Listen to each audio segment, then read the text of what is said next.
지난 시간에 직무 분석에 대해서 알아보았는데 이 직무 분석은 가장 중요한 두 개의 축으로 되어 있었죠. 직무 기술서와 직무 맹세서.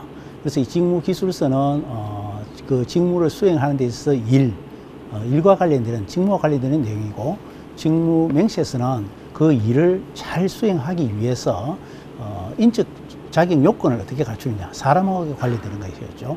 여기 직무 맹세서였습니다. 이 두 개의 축을 가지고 이번 시간에는 직무 설계에 대해서 강의를 하도록 하겠습니다. 이 직무 설계는 제대로 된 직무 분석을 바탕으로 해서 그 직무 분석이 된 내용을 가지고 어떻게 설계를 하느냐에 따라서 조직의 성과는 완전히 달라진다고 봅니다. 그래서 이 직무 설계가 조직에 미치는 영향은 크게 몇 가지 나눠줄 수 있는데, 첫 번째가 그 직무 설계가 제대로 되었다면은 그 직무를 수행하는 근로자들의 직무 만족도가 상당히 증대된다고 봅니다.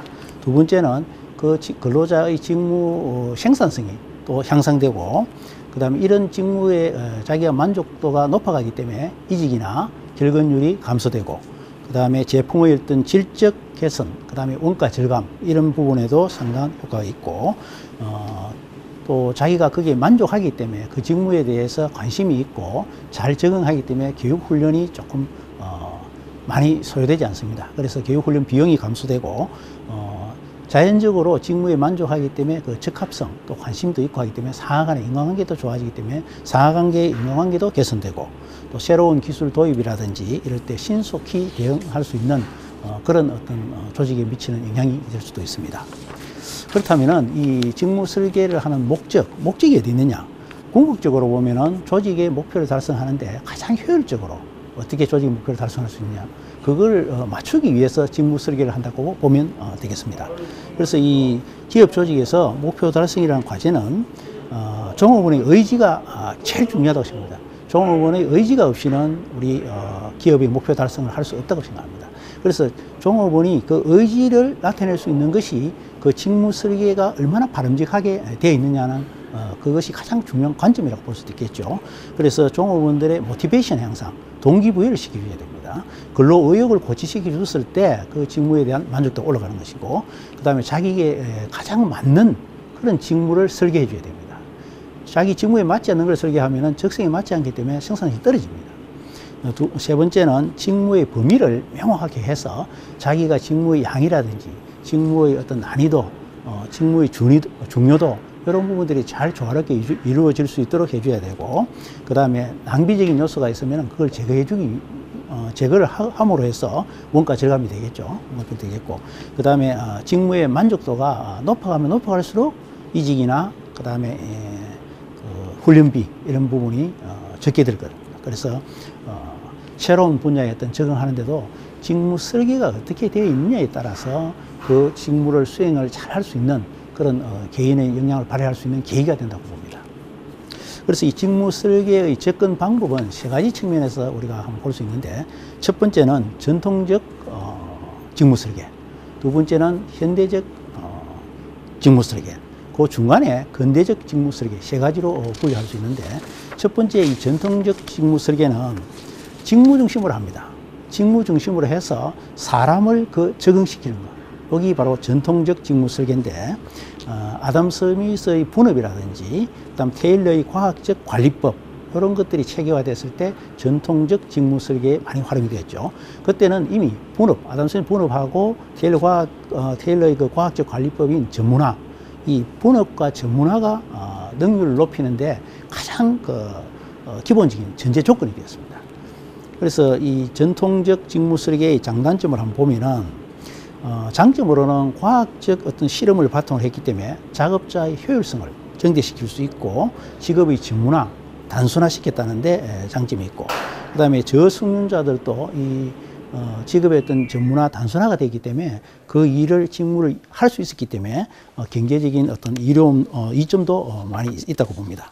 세 번째는 그 직무 자체가 저숙련자 노동자도 할 수 있기 때문에 교육훈련 비용이라든지 이런 부분이 최소화될 수 있습니다. 그다음 비용 절감 측면에서도 노동자의 직무 자체가 다른 사람으로 교체를 할 수 있다든지 대체가 용이하기 때문에 아무래도 비용이 절감되겠죠. 그 다음에 작업자의 그 양, 질을 통제하기가 쉽습니다. 단점으로 보면은 이 직무 설계에 과업 달성이 지나치게 강조되다 보니까 직무에 대한 종업원의 반응을 고려하지 않는 경우가 있을 수 있고, 또 지나친 전문화나 단순화로 인해서 직무에 대해서 지루함을 느낀다든지 실증을 느낀다든지 이런 직무 만족도가 떨어지는 경우가 있을 수 있습니다. 마지막으로 그 이직 또는 결근율이 증가되겠죠. 왜냐하면 단순화되고 어떤 직무들이 좀 지루하고 실증감을 느끼니까 거기서 어떤 매너리즘에 빠져서 사람들이 그 직무를 이탈하려는 그런 경향이 있을 수 있습니다. 그 다음에 이 근대적 직무 설계는, 전통적 직무 설계는 직무를 중심으로 사람이 맞췄다면, 근대적 직무 설계는 사람 중심으로 직무를 그게 적응시키는 거, 이렇게 생각할 수 있는데, 이때는 아마 그 사람을 중심으로 했기 때문에 직무를 확대한다든지 직무를 순환 배치한다든지 이렇게 해서 이 근대적 직무 설계의 효율성을 올렸다고 봅니다. 그럼 직무를 확대시키고 직무 순환하는 것이 뭐냐? 직무 확대라는 말은 한 사람이 하는 그 직업 자체, 직무에서 책임과 권한이 증가 없이 평소대로 수평적으로 그대로 수를 증가시켜서 단순 반복적으로 직무를 가져오게 하는 거. 그렇게 쉽게 말해서 직무를 세분화시키고 몇 개의 작업을 통합시켜서 하나의 작업이 되도록 직무 내용을 재편성하는 거. 이런 것들이 직무 확대라고 볼 수 있습니다. 그럼 직무 순환은 수직적인 어떤 성질을 가미해서 집단 단위로 어떤 수평적으로 이 확대하는 거. 이것을 직무 순환을 하는데, 여기에는 배치 전환이 있겠죠. 그죠? 직무를 배치 전환시키는 거. 그래서 이 직무 순환을 하는 주 목적은 뭐냐면은 다양한 직업을 할 수 있는 그 경험을 해주고, 직무 경험을 통해서 다른 분야도 능력을 개발시켜서 인력이 유사시에 이탈됐을 때 거기에 대체할 수 있는 유연성을 가지고 있는, 이 인력을 효율성 있게 유연하게 대체할 수 있는 방법이 바로 이 직무 순환 방법입니다. 그래서 직무의 어떤 반복성, 단조로움에 오는 근태로움, 이런 것들을 감소시켜 가지고 직무 만족도를 증가시켜 주는데 기술의 다양성, 관리 능력 향상, 이런 것에 치중하는 것이 근대적 직무 설계라고 보면 되겠습니다. 마지막으로 이 단계를 거쳐서 현대적 직무 설계가 있는데, 이 현대적 직무 설계는 개인의 욕구 중심으로 개인의 차별성을 강조한 그런 직무 설계 라고 할 수 있습니다. 우선 개인의 욕구하고 동기부여를 초점을 했기 때문에 직무에 대한 충실성, 직무를 충실화시키고 그 다음에 직무 특성 이론을 배경으로 했습니다. 그래서 이 직무 충실화는 허츠버그 이론에서 우리가 직무 충실화 이론을 등장해가지고 수직적인 직무를 확대시켰고, 직무 특성화 이론은 이 허츠버그의 이 요인 이론을 조금 더 체계화시켜서 그 바탕으로 해서 헤크만과 올드햄이라는 사람이 직무 특성화 이론을 개발했습니다.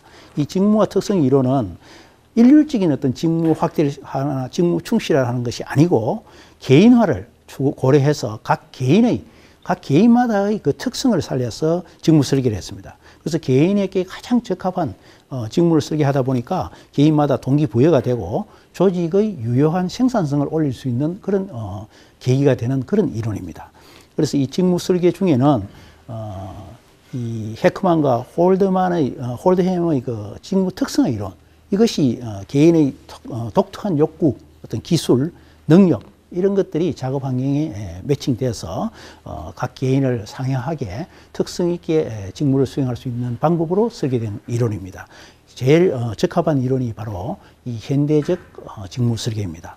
그래서 이 직무 특성화가 개인 차이에 따라서 달라지기 때문에 우리가 직무를 설계할 때는 올바른 직무 분석에 의해서 직무 기술서와 직무 명세서를 바탕으로 하여 현대적인 직무 설계를 함으로 해서 조직의 경영 성과 또는 조직의 목표 달성, 이런 부분이 잘 이루어질 수 있다고 봅니다.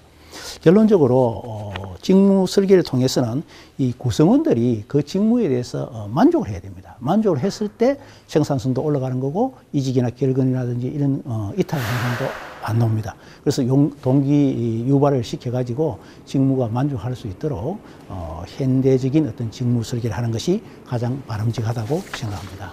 그래서 지금까지 이 직무 설계에 대해서 이야기했는데, 이 직무 설계는 개인의 특성에 살려서 올바른 어떤 직무 특성 이론을 가지고 현대적 직무 설계를 함으로써 가장 기업 경영에 있어서 좋은 어떤 그런 설계 방법이 아닐까 생각합니다.